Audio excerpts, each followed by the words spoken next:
உயிரின் உயிரான விடுதலை சிறுத்தைகளே. சாதி ஒழிப்பே சமூக விடுதலை என தமிழகத்தில் களமாடி வரும் விடுதலை சிறுத்தைகள் கட்சியினர் தமிழர்களின் உரிமைகளுக்காகவும் ஒடுக்கப்பட்டோரின் விடுதலைக்காகவும் போராடி வருகின்றனர்.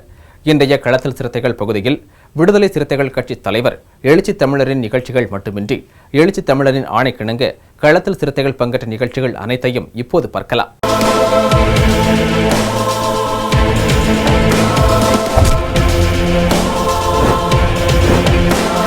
உயிரின் உயிரான விடுதலை சிறுத்தைகளே.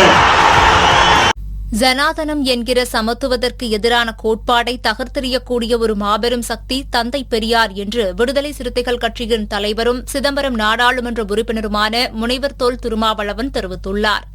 பெரியாரும் இந்திய அரசியலும் என்ற தலைப்பில் விடுதலை சிறுத்தைகள் கட்சியின் சார்பில் இணையவழி கருத்தரங்கம் நடைபெற்றது. இந்த கருத்தரங்கில் விடுதலை சிறுத்தைகள் கட்சியின் தலைவரும் சிதம்பரம் நாடாளுமன்ற உறுப்பினருமான முனைவர் தொல் திருமாவளவன் பங்கேற்று உரையாற்றினார். அப்போது பேசிய அவர், திருச்சி மாவட்டம் இனாம்குளத்தூர் சமத்துவபுரத்தில் வைக்கப்பட்டுள்ள தந்தை பெரியார் சிலையை அவமதிப்பு செய்தவர்களை கைது செய்வதில் அரசு தயக்கம் காட்டுவதாக குற்றம் சாட்டினார். மேலும் இந்திய அளவில் அரசியல் தளத்தில் தாக்கத்தை ஏற்படுத்திய அரசியல்தான் பெரியார் அரசியல் என்றும், பெரியார் என்பவர் கடவுளை மறுப்பவர் அல்ல, பிராமணரை வெறுப்பவர் அல்ல என்றும், அவர் ஒரு மாபெரும் புரட்சியாளர் என்றும் தொல் திருமாவளவன் கூறினார். சனாதனம் என்கிற சமத்துவத்திற்கு எதிரான கோட்பாட்டை தகர்த்தெறியக்கூடிய ஒரு மாபெரும் சக்தி தந்தை பெரியார் என்றும் தொல் திருமாவளவன் தெரிவித்தார். இன்றைக்கு தமிழகத்தில் திருச்சி அருகே இனாம்குளத்தூர் என்கிற இடத்தில் பகுத்தறிவு பகலவன் தந்தை பெரியார் திருவுருவச் சிலையில் காவி சாயத்தை ஊற்றி அவரை அவமதித்திருக்கின்றனர். இது ஒரு அவமதிப்பு தான். அவர்களை கைது செய்வதில் அரசுக்கு தயக்கம் இருக்கிறது. தொடர்ந்து தமிழகத்தில் இது போன்ற நிகழ்வுகள் அண்மை காலமாக அரங்கேறி வருகின்றன. முன்பெல்லாம் புரட்சியாளர் அம்பேத்கரின் திருவுருவச் சிலைகள் தான் அவமதிக்கப்படும், சேதப்படுத்தப்படும். அதனால் வன்முறைகள் ஆங்காங்கே வெடிக்கும். சனாதன சக்திகளின் கை ஓங்கிய பிறகு, மையத்தில் அவர்கள் ஆட்சி அதிகாரத்திற்கு வந்த பிறகு, தமிழகத்தில் அவர்கள் தலை தூக்கி இருக்கிறார்கள். தற்குறித்தனமாக செயல்பட தந்தை பெரியாரை குறிவைத்து அவதூறுகளை பரப்புகிறார்கள். ஒருபடி மேலே போய் அவருடைய அடையாளங்களை சிதைப்பதில், அவமதிப்பதில் இன்றைக்கு ஆர்வம் காட்டுகிறார்கள். இதற்கு உண்மையான காரணம், தொடர்ச்சியாக பெரியார் அவர்களுக்கு எதிராகவும் திராவிட அரசியலுக்கு எதிராகவும் வெறுப்பு பரப்புரை என்பது நடந்து வருவதுதான். ஏன் பெரியார் குறிவைக்கப்படுகிறார்? ஏன் திராவிட அரசியல் குறிவைக்கப்படுகிறது? இந்த பின்னணியிலிருந்து நாம் பெரியாரை பார்க்க வேண்டியிருக்கிறது. எதிர்ப்பவர்கள் யார்? விமர்சிப்பவர்கள் யார்? அவதூறுகளை பரப்புகிறவர்கள் யார்? காவி சாயத்தை ஊற்றி அவரை அவமதிப்பது யார்? இந்த கேள்விகளுக்கு நாம் விடை தேடும் போது இதன் உண்மை பின்னணியை நம்மால் அறிந்து கொள்ள இயலும். எனவே இந்திய அளவில், மிக பெரும் அளவில் அரசியல் தளத்தில் தாக்கத்தை ஏற்படுத்திய அரசியல் தான் பெரியார் அரசியல், பெரியார் கோட்பாடு. பெரியார் என்பவர் வெறும் கடவுள் மறுப்பாளர் அல்ல, பிராமணர் வெறுப்பாளர் அல்ல. அவர் ஒரு மாபெரும் புரட்சியாளர். 1000 ஆண்டுகளாக தலைமுறை தலைமுறையாக இந்த மண்ணில் நிலைப்படுத்தப்பட்டிருக்கிற சனாதனம் என்கிற சமத்துவத்திற்கு எதிரான கோட்பாட்டை தகர்த்தெறியக்கூடிய ஒரு மாபெரும் சக்தி தந்தை பெரியார். எல்லா காலத்திற்கும் தேவையானவர், உலகம் முழுவதும் உள்ள மனித குலத்துக்கு தேவையானவர் மாமனிதர் பெரியார் என்பதை சொல்லி,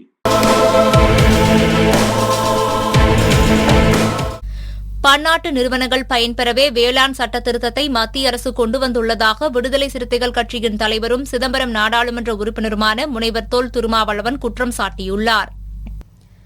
இது தொடர்பாக பேசிய அவர், வேளாண் தொடர்பான சட்டங்களை திரும்பப் பெற வலியுறுத்தி திமுக கூட்டணி சார்பில் நாளை தமிழகம் தழுவிய ஆர்ப்பாட்டம் நடைபெறவுள்ளதாகவும், இந்த ஆர்ப்பாட்டத்தில் ஒன்றிய வாரியாக விடுதலை சிறுத்தைகள் கட்சியினர் சமூக இடைவெளியுடன் முகக்கவசம் அணிந்து பங்கேற்க வேண்டும் என்றும் கேட்டுக் கொண்டார். மேலும் நாளை காலையில் நடைபெறும் ஆர்ப்பாட்டத்தில் தான் பங்கேற்க உள்ளதாகவும் தொல் திருமாவளவன் கூறினார். மாநிலங்களவையில் பெரும்பான்மை இல்லாத மோடி அரசு அவசர சட்டங்களை பல்வேறு தில்லுமுள்ளு அடாவடி வேலைகளை செய்து அவசர சட்டங்களை நிறைவேற்றுகிறது என்றும், பன்னாட்டு நிறுவனங்கள் பயன்பெறவே இந்த வேளாண் சட்டத்திருத்தத்தை மத்திய அரசு கொண்டு வந்துள்ளதாகவும் முனைவர் தொல் திருமாவளவன் குற்றம் சாட்டினார். நாளை திராவிட முன்னேற்றக் கழகத்தின் தலைமையிலான தோழமை கட்சிகளின் சார்பில் தமிழ்நாடு முழுவதும் மோடி அரசின் வேளாண்மை தொடர்பான சட்டங்களை திரும்பப் பெற வேண்டும் என்று வலியுறுத்தி ஆர்ப்பாட்டங்களை நடத்த இருக்கிறோம். அந்த ஆர்ப்பாட்டத்தில் கடந்த காலங்களில் நாம் ஆயிரக்கணக்கிலே பங்கேற்றதைப் போல பங்கேற்க இயலாது. பல இடங்களில் காவல்துறையினர் அனுமதி வழங்கவில்லை என்ற தகவல்கள் கிடைத்துள்ளன. ஆனாலும் நமது கடமை போராட்டத்தில் பங்கேற்பது, போராட்டத்தை நடத்துவது. எனவே திட்டமிட்டபடி நாளை தமிழகம் முழுவதும் மாவட்ட தலைநகரங்களில், ஒன்றிய தலைநகரங்களில், நகர பேரூர் தலைநகரங்களில் ஆர்ப்பாட்டம் நடைபெற உள்ளது. 100 பேருக்கு மிகாமல் ஆர்ப்பாட்டத்தில் பங்கேற்பது என்று திராவிட முன்னேற்றக் கழகத்தின் தலைமையில் நடைபெற்ற தோழமை கட்சிகளின் கலந்தாய்வு கூட்டத்திலே நாம் முடிவு செய்திருக்கிறோம். கொரோனா எவ்வளவு கொடியது என்பதை நாம் அறிவோம். ஆகவே மிகுந்த எச்சரிக்கையோடு நாம் இந்த போராட்டத்தில் பங்கேற்க வேண்டும். எனவேதான் ஆயிரக்கணக்கில் கூட அல்ல, 100 கணக்கிலே கூட போராட்டத்திலே பங்கேற்க வேண்டாம். 100 பேருக்கு மேலாக 101 பேர் கூட கூடாது. 100க்கும் குறைவாக ஆர்ப்பாட்டத்தில் பங்கேற்க வேண்டும் என்று முடிவு செய்திருப்பதால் என் உயிரின் உயிரான விடுதலை சிறுத்தைகளுக்கு நான் விடுக்கிற வேண்டுகோள், நீங்கள் ஆங்காங்கே பகுதி வாரியாக நடைபெறுகிற ஆர்ப்பாட்டங்களில் பங்கேற்க வேண்டும். நீங்கள் சார்ந்த ஒன்றியம் எதுவோ, அந்த ஒன்றியத்தின் தலைநகரம் எதுவோ, அந்த தலைநகரத்தில் திராவிட முன்னேற்றக் கழகத்தின் முன்முயற்சியில் ஆர்ப்பாட்டம் ஒருங்கிணைக்கப்படுவது நீங்கள் அறிந்த உண்மை, அறிந்த செய்தி. எனவே ஒன்றிய வாரியாக நீங்கள் ஆங்காங்கே பங்கேற்றாலே பெருமளவிலே கூட்டம் கூடுவது தவிர்க்கப்படும். நான் கடலூரிலே இருக்கிறேன் என்கிற அடிப்படையிலே என்னை பார்க்க வேண்டும் என்கிற, சந்திக்க வேண்டும் என்கிற ஆவலோடு யாரும் அங்கே அணிதிரண்டு வந்துவிடக்கூடாது. இது என்னுடைய பணிவான வேண்டுகோள். அந்தந்த பகுதிகளில் தோழர்கள் பங்கேற்க வேண்டும். மாநிலங்களவையில் எதிர்க்கட்சிகளை சார்ந்தவர்கள் அனைவருமே கடுமையான எதிர்ப்பை தெரிவித்து அதை வாக்கெடுப்புக்கு விட வேண்டும். ஆங்கிலத்திலே டிவிஷன் என்று சொல்வார்கள், டிவிஷனுக்கு விட வேண்டும் என்று கோரிக்கை வைத்தார்கள். ஆனால் அவையை நடத்திய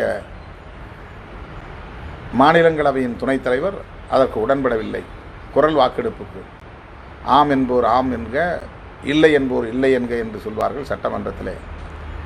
அப்படி எஸ் என்பவர்கள் எஸ் என்று சொல்ல வேண்டும், நோ என்பவர்கள் நோ என்று சொல்ல வேண்டும் என ஹிந்தியிலே சொல்லுவார்கள். இதுதான் குரல் வாக்கெடுப்பு. ஆளுங்கட்சியை சார்ந்தவர்கள் அதிகமாக இருக்கிற காரணத்தினால் அவர்களின் குரல் அதிகமாக ஒலிக்கும். எதிர்க்கட்சியை சார்ந்தவர்கள் எண்ணிக்கை குறைவாக இருப்பதனால் அவர்களின் குரல் குறைவாக ஒலிக்கும். இது மக்களவையில். ஆனால் மாநிலங்களவையில் எதிர்க்கட்சி சார்ந்தவர்களின் எண்ணிக்கை அதிகமாக இருக்கிறது. எனவே குரல் வாக்கெடுப்பிலும் எதிர்க்கட்சியினரை வெற்றி பெற்றுவிடுவதற்கு வாய்ப்பு இருக்கிறது. ஆளுங்கட்சியின் முயற்சி முறியடிக்கப்படும், சட்டங்கள் நிறைவேற்றப்படாமல் தடுக்கப்பட்டுவிடும். அதற்காக அந்த அவையை நடத்திய மாநிலங்களவை துணைத் தலைவர் என்ன யுத்தியை கையாண்டார் என்றால், குரல் வாக்கெடுப்புக்கு விடப்படுகிறது என்று சொல்லிவிட்டு சட்டம் நிறைவேறிவிட்டது என்றும் அறிவித்து விட்டார். எதிர்க்கிறவர்கள் நோ என்று கத்துவதற்குள்ளாக எஸ் என்று இவரே எடுத்துக்கொண்டு சட்டம் நிறைவேறிவிட்டது என்று அறிவித்தார். அதனால்தான் எதிர்க்கட்சி உறுப்பினர்கள் எல்லாம் ஆத்திரப்பட்டு குரல் வாக்கெடுப்பை கூட நடத்த அனுமதிக்கவில்லையே, எங்கள் குரலை ஓங்கி உரத்து ஒலிப்பதற்கு அனுமதிக்கவில்லையே என்று ஆத்திரப்பட்டு அந்த சட்ட நகல்களை எல்லாம், மசோதா நகல்களை எல்லாம் கிழித்தெறிந்தார்கள். அதைத்தான் நாம் ஊடகங்களில் பார்த்தோம். அதற்காக அவர்கள் மீது ஒழுங்கு நடவடிக்கை எடுக்கப்பட்டது. 8 உறுப்பினர்கள், மாநிலங்களவை உறுப்பினர்கள் இடைநீக்கம் செய்யப்பட்டிருக்கிறார்கள். இத்தகைய ஒரு சூழலில்தான் தோழர்களை நாம் இந்த 3 சட்டங்களையும் திரும்பப் பெற வேண்டும் என்று வலியுறுத்தி நாளை ஆர்ப்பாட்டம் நடத்துகிறோம். 2 காரணங்களுக்காக இந்த சட்டங்களை நாம் எதிர்க்கிறோம். ஒரு காரணம், இந்த சட்டங்கள் முற்றிலும் விவசாய குடிகளுக்கு எதிரானவை. இரண்டாவது, இந்த சட்டத்தை முறையாக அறிமுகப்படுத்தி ஜனநாயக நெறிமுறைகளை பின்பற்றி நிறைவேற்றவில்லை.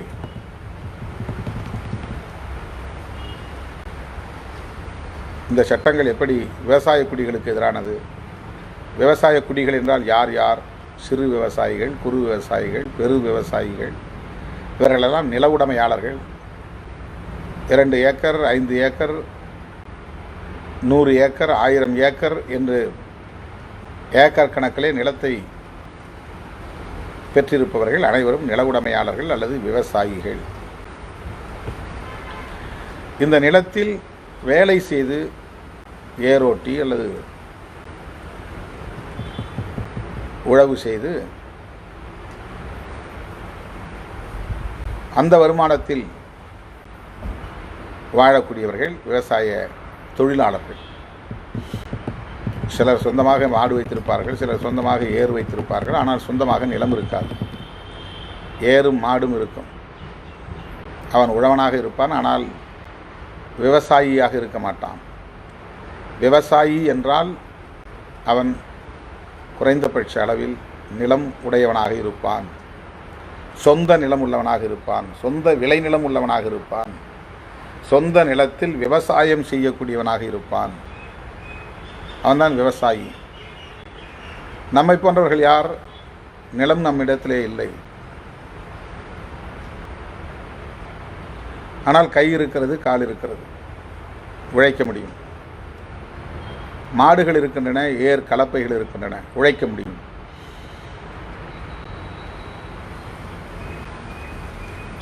எனவே நிலம் இல்லாமல் ஏர் உழக்கூடியவர்கள் உழவர்கள் என்று அழைக்கப்படுகிறார்கள் அல்லது விவசாய தொழிலாளர்கள் என்று அழைக்கப்படுகிறார்கள்.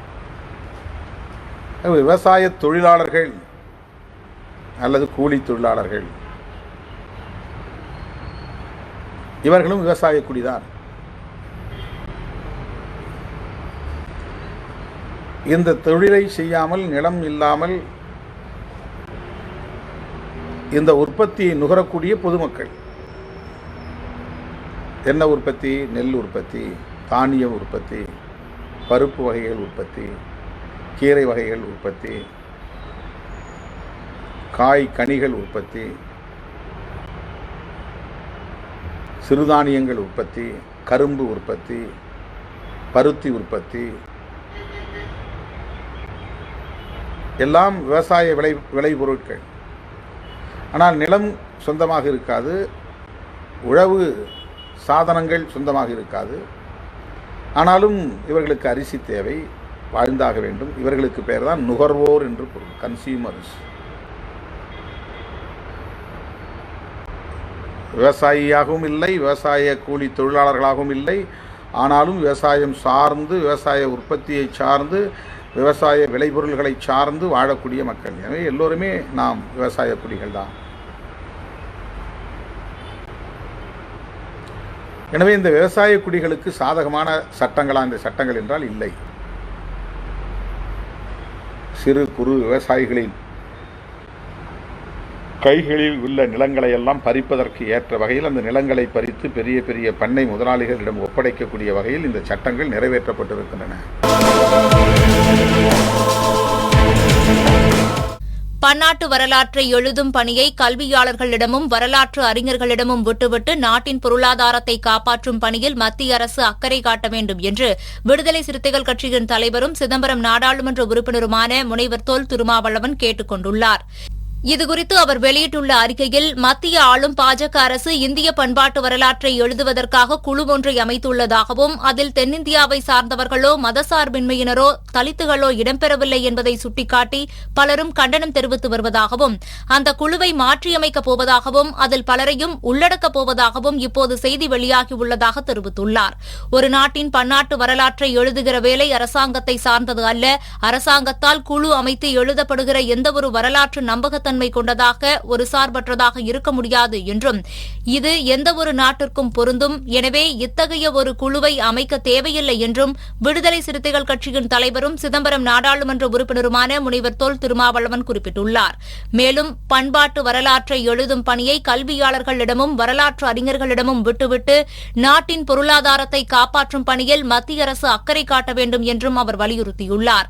மேலும் மோடி அரசு 2014ஆம் ஆண்டு பதவியேற்றதுமே இந்தியாவின் வரலாற்றை மாற்றி எழுதுவதற்கு முயற்சித்தது என்றும் அதற்காக கடந்த ஆட்சியின் போது 14 பேர் கொண்ட குழு ஒன்றை KN தீட்சித் என்பவர் தலைமையில் அமைத்தது என்றும் இந்தியாவின் தொன்மை வரலாற்றை மாற்றி எழுதுவதற்கான பரிந்துரைகளை கொடுப்பதற்காகவே இந்த குழு அமைக்கப்பட்டிருக்கிறது என்றும் KN தீட்சித் அப்போது கூறியிருந்தார் எனவும் அவர் குறிப்பிட்டிருந்தார்.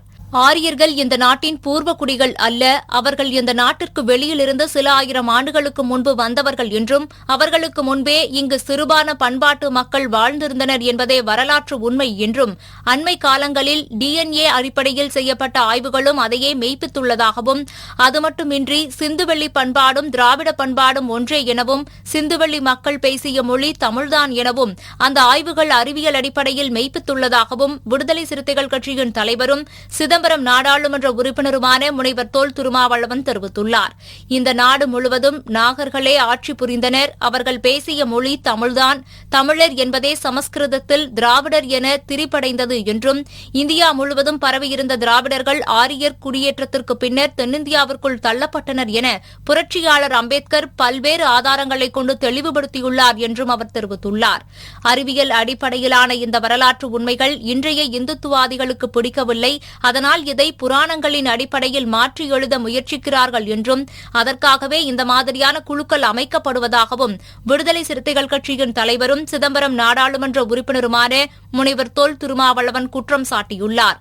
கடந்த ஆட்சியில் அமைக்கப்பட்ட KN தீட்சித் குழுவும் கலாச்சார அமைச்சகத்தின் கீழ்தான் அமைக்கப்பட்டதாகவும் அப்போதே பல்வேறு எதிர்ப்புகள் எழுந்ததாகவும் அந்த குழு என்ன ஆனது, அது அறிக்கையை சமர்ப்பித்ததா என்பது பற்றி எந்த விவரமும் தெரியவில்லை என்றும் அவர் குறிப்பிட்டுள்ளார். இந்நிலையில் பண்பாட்டு வரலாற்றை மாற்றி எழுதப் போகிறோம் என்று இப்பொழுது மத்திய அரசு குழு அமைத்திருப்பது தேவையற்ற ஒன்று என்றும் இந்தியாவை ஒரே மதம் ஒரே பண்பாடு கொண்ட நாடாக உருவாக்க வேண்டும் என்பதில் முனைப்பு காட்டுவதை விடுத்து COVID-19 பெருந்தொற்றிலிருந்து மக்களை காப்பதற்கான நடவடிக்கைகளை எடுப்பதிலும் வரலாற்றில் இல்லாத அளவிற்கு வீழ்ச்சியடைந்திருக்கிற பொருளாதாரத்தை மீட்கும் நடவடிக்கைகளிலும் மோடி அரசு அக்கறை காட்ட வேண்டும் என்றும் விடுதலை சிறுத்தைகள் கட்சியின் தலைவரும் சிதம்பரம் நாடாளுமன்ற உறுப்பினருமான முனைவர் தொல் திருமாவளவன் வலியுறுத்தியுள்ளார். மத்திய அரசு அமைத்திருக்கும் குழுவில் எங்களுக்கும் இடம் கொடுங்கள் என்று கேட்பதை விடவும் இந்த குழுவே வேண்டாம் என்று உரத்து முழங்க வேண்டியதே இன்றைய தேவை என்றும் மத்திய அரசு உடனடியாக இந்த குழுவை கலைக்க வேண்டும் என்றும் கல்வியாளர்களும் வரலாற்று அறிஞர்களும் இந்த குழுவை நிராகரிக்க வேண்டும் என்றும் விடுதலை சிறுத்தைகள் கட்சியின் தலைவரும் சிதம்பரம் நாடாளுமன்ற உறுப்பினருமான முனைவர் தொல் திருமாவளவன் கேட்டுக் கொண்டுள்ளார்.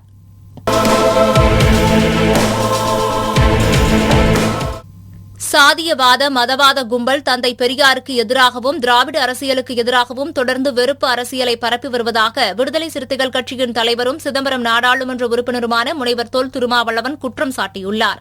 இது தொடர்பாக தனது டுவிட்டர் பக்கத்தில் கருத்து பதிவிட்டுள்ள அவர், தந்தை பெரியாருக்கு எதிராகவும் திராவிட அரசியலுக்கு எதிராகவும் தொடர்ந்து வெறுப்பு அரசியலை பரப்பி வரும் சாதியவாத மதவாத பழமைவாத இனவாத தூய்மைவாத மூட நம்பிக்கைவாத கும்பல் இத்தகைய அநாகரிகமான எழுச் செயல்களில் ஈடுபட்டு வருகிறது என்றும் இந்த கேவலத்தை விடுதலை சிறுத்தைகள் கட்சியினர் வன்மையாக கண்டிக்கிறது என்றும் குறிப்பிட்டுள்ளார். தியாகச்சுடர் மாவீரன் திலீபனின் நினைவு நாளையொட்டி மதுரை சுப்பிரமணியபுரத்தில் விடுதலை சிறுத்தைகள் கட்சியின் சார்பில் தொழிலாளர் விடுதலை முன்னணி மாநில துணை செயலாளர் வழக்கறிஞர் சரவணன் தலைமையில் மாவீரன் திலீபனின் திருவுருவப் படத்திற்கும் மறைந்த பாடகர் SPB அவர்களின் திருவுருவப் படத்திற்கும் மாலை அணிவித்து மலர் தூவி மெழுகுவற்றி ஏந்தி வீரவணக்கம் செலுத்தப்பட்டது. இதில் ஏராளமானோர் கலந்து கொண்டு வீரவணக்கம் செலுத்தினர். ஒடுக்கப்பட்ட மக்களுக்கு மட்டுமல்லாது வெகுஜன மக்கள் அனைவருக்கும் தன்னுடைய பாடலால் மனதை மிகவும் கவர்ந்த தோழர் SP பாலசுப்ரமணியன் அவர்கள் இருந்த இந்த நிகழ்வு விடுதலை சிறுத்தைகள் அனைவரையும் மனதை மிகவும் உருக்கியது. அந்த வகையிலே இன்றைக்கு தியாகச்சுடர் திலீபன் அவருடைய நினைவேந்தலும் காணக்குயில் பாடும் விழா SPB அவர்களுக்கு புகழ் வணக்கம் செலுத்தும் விதமாக இன்றைய தினம் இந்த நிகழ்வை ஒருங்கிணைத்திருக்கின்றோம். மேலும் வருகின்ற திங்கட்கிழமை 28ஆம் தேதி நடைபெறவிருக்கின்ற மத்திய மோடி அரசு சமீபத்திலே கொண்டு வந்திருக்கின்ற மக்கள் விரோத சட்டமான வேளாண் சட்ட மசோதாவை ரத்து செய்ய வலியுறுத்தி வருகின்ற திங்கட்கிழமை காலை 10 மணிக்கு மதுரை மாநகர் ஜீவா நகரில் நடைபெறவிருக்கின்ற ஆர்ப்பாட்டத்திற்கு விடுதலை சிறுத்தைகளை ஒருங்கிணைக்கின்ற விதமாக இன்றைக்கு இந்த அவசர செயற்குழு கூட்டத்தையும் ஒருங்கிணைத்திருக்கின்றோம். ஆக இந்த நிகழ்வை அண்ணன் எழுச்சி தமிழர் அவருடைய வழிகாட்டுதலின்படி நாங்கள் எடுத்திருக்கின்றோம். தியாகச்சுடர் தியாகன் அவருடைய திலீபன் அவருடைய நினைவுகளை ஆண்டுதோறும் தொடர்ந்து நாங்கள் முன்னெடுப்போம் என்பதை இந்த இடத்துல பதிவு செய்கிறோம். தமிழர் எழுச்சி நாளையொட்டி நெல்லை மாவட்டம் நாங்குநேரி மேற்கு ஒன்றியத்தில் உள்ள தெற்கு நாங்குநேரி பெரும்பத்தூர் இந்திரா காலனி பகுதியில் விடுதலை சிறுத்தைகள் கட்சியின் கொடியேற்று விழா நடைபெற்றது. இந்நிகழ்ச்சியில் சிறப்பு அழைப்பாளராக தெற்கு மாவட்ட செயலாளர் சுந்தர் கலந்து கொண்டு கட்சியின் கொடியை ஏற்றினார். நாங்குநேரி மேற்கு ஒன்றிய செயலாளர் துரைபாண்டி தலைமையில் நடைபெற்ற இந்த நிகழ்ச்சியில் ஒன்றிய துணை செயலாளர்கள் கண்ணன், மகேஷ், ஒன்றிய நிர்வாகிகள் பாஸ்கர், ஹைகோர்ட் பாண்டியன், சுந்தர், ஈழ வளவன் உள்ளிட்ட பலர் கலந்து கொண்டனர். ஈழப் போராளி கேனல் திலீபனின் 33வது நினைவு நாளையொட்டி வடசென்னை மேற்கு மாவட்டம் கொளத்தூர் சட்டமன்ற தொகுதி திருவிக நகர் பேருந்து நிலையம் அருகே திலீபனின் திருவுருவப் படத்திற்கு விடுதலை சிறுத்தைகள் கட்சியினர் சார்பில் மாலை அணிவித்து வீரவணக்கம் செலுத்தப்பட்டது. இதைத் தொடர்ந்து நீட் தேர்வை ரத்து செய்யக்கோரி மகளிர் அணி நிர்வாகி செங்கோடி தலைமையில் ஆர்ப்பாட்டம் நடைபெற்றது. இந்த ஆர்ப்பாட்டத்தில் உமர் முக்தார், கொளத்தூர் தொகுதி செயலாளர் சுபாஷ் சந்திரபோஸ், மாவட்ட பொருளாளர் சதாசிவம், மாவட்ட செய்தி தொடர்பாளர் அழகிரி, பெரம்பூர் தொகுதி செயலாளர்கள் கல்தூன் ரவி, புரட்சி ஸ்ரீதர், பாஸ்கர் மற்றும் தேவன்பு உள்ளிட்ட பலர் கலந்து கொண்டனர். கொள்கை அப்படின்னு சொல்லலாம், எங்களுடைய எண்ணம் அப்படின்னு சொல்லலாம். இதை கட்டாயமாய் பாசிச பாஜக அரசும் அடிமை அதிமுக அரசும் செய்தே தீரணும். அது என்ன அப்படின்னா, மருத்துவர் ஆகுவதற்கு இங்கு நீட்டுன்ற ஒரு தேர்வை நீங்கள் கொண்டு வந்ததை ஒருபோதும் நாங்கள் ஏற்க மாட்டோம். இன்னைக்கு உலகமெல்லாம் கொரோனா இருக்கு. இந்த கொரோனாவை தீர்க்கிறதுக்கு ஒரே ஒரு நல்ல மருத்துவர் இல்ல. அப்ப நீங்க கொடுத்த இத்தனை வருஷம் கொடுத்த கல்வியில ஒண்ணும் இல்ல. ஒருவேளை நீட்டை படித்து ஒருவேளை எல்லாமே சரியாயிடும் அப்படின்னா இந்த நீட்டை உருவாக்கினவர்கள் நீங்கள் தான். அப்ப உங்களுக்கு அந்த அறிவு இருந்திருக்கணும். உங்களுக்கு அந்த அறிவு இல்ல. இன்னி வரைக்கும் கொரோனாவை கட்டுப்படுத்த முடியாம அத்தனை பெரிய சாக கொடுத்து கொண்டிருக்கீங்க. அப்படி இருக்கும்போது எந்த நம்பிக்கையில் நாங்க நீட்டுக்கு நீங்க தேர்வை வச்சு நீட்டுன்ற ஒரு தேர்வை கொண்டு வந்தா தரமான மருத்துவர்களை உருவாக்கிடுவீங்கன்னு எப்படி நம்ப முடியும்? ஒருபோதும் ஏற்க முடியாது. 1ஆம் வகுப்பு முதல் 12ஆம் வகுப்பு வரை படிக்கின்ற அந்த மாணவர்களுடைய அந்த மதிப்பெண் போதும். இதை ஜனநாயகவாதிகள் நாங்கள் இந்த மன்றத்தில் மக்கள் மன்றத்தில் சொல்றோம். இதை ஒருவேளை 3 வருஷம் ஆயிடுச்சுனாலும் இன்னும் 3 இல்ல 4 வருஷம் தான் இந்த பாஜக அரசு இருக்கும். அதன் பிறகு ஒரே ஒரு முழக்கத்தை நாங்கள் சொல்லுவோம். அது என்னன்னா, யார் நீட்டை விரட்டுகிறார்களோ, யார் புதிய கல்விக் கொள்கையை அடித்து விரட்டுகிறார்களோ அவர்களுக்கு தான் எங்கள் வாக்குன்னு சொல்வோம். விடுதலை சிறுத்தை கட்சி களத்தில் தயாராகவே இருக்கிறோம். அதே போல இன்னைக்கு கொண்டு வந்திருக்கிற இந்த வேளாண் திருத்த சட்ட மசோதாவையும் விடுதலை சிறுத்தை கட்சி தமிழகம் முழுக்க எதிர்த்து கொண்டுதான் வரும். அதையும் ஒருபோதும் இந்த மண்ணில் அங்கீகரிக்க முடியாது. விவசாயிகள் எங்களுடைய பாதுகாவலர்கள், அவங்க சோறு போட்டாதான் நாங்க சாப்பிட முடியும். இதை சோறே சாப்பிடாத இந்திக்காரங்க வேணா ஏதாவது செஞ்சுட்டு போட்டோம். நாங்கள் தமிழர்கள், எங்கள் செஞ்சோற்று கடன் ஒன்று இருக்குது. அந்த கடனை தீர்க்கும் வரை அவர்களுக்காக களத்தில் நாங்கள் கட்டாயம் நிற்போம். ராணிப்பேட்டை மாவட்டம் ஆற்காடில் விடுதலை சிறுத்தைகள் கட்சியின் அரசு ஊழியர்கள் ஐக்கிய பேரவையின் சார்பில் ஆலோசனைக் கூட்டம் நடைபெற்றது. ராணிப்பேட்டை ஒருங்கிணைப்பாளர் பெல் ரவி முன்னிலையில் நடைபெற்ற இந்த கூட்டத்தில் சிறப்பு அழைப்பாளராக பேரவையின் மாநில துணைச் செயலாளர் முனைவர் மாரிமுத்து கலந்து கொண்டு சிறப்புரையாற்றினார். இதில் இடி மின்னல் இனியவன், தலைமை ஆசிரியர்கள் அருண்குமார், சுகுமார் மற்றும் ஆசிரியர் சுந்தரன், ஆசிரியர் பயிற்றுநர் குமரேசன் உட்பட சுமார் 75க்கும் மேற்பட்ட அரசு ஊழியர்கள் கலந்து கொண்டனர்.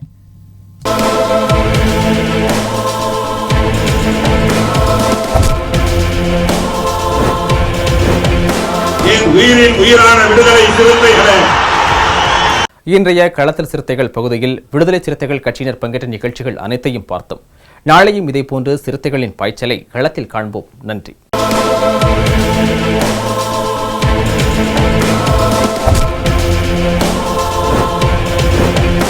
என் உயிரின் உயிரான விடுதலை சிறுத்தைகளே.